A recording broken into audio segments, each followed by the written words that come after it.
How to optimize games with Parsec. I'm going to tell you how to optimize games with Parsec for smoother remote gameplay.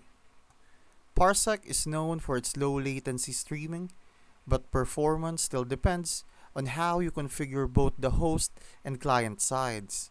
Start by launching Parsec on your host PC, the machine running the game, and head into the settings.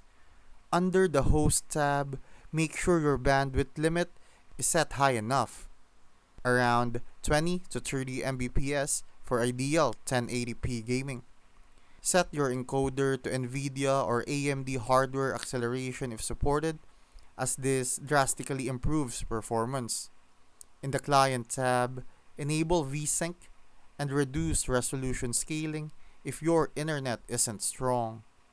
For input lag, wired controllers and Ethernet over Wi Fi will always give better results. You can also tweak the game itself. Lower in game resolution and disable motion blur or unnecessary effects to reduce GPU strain. Finally, close background apps on both machines to free up resources.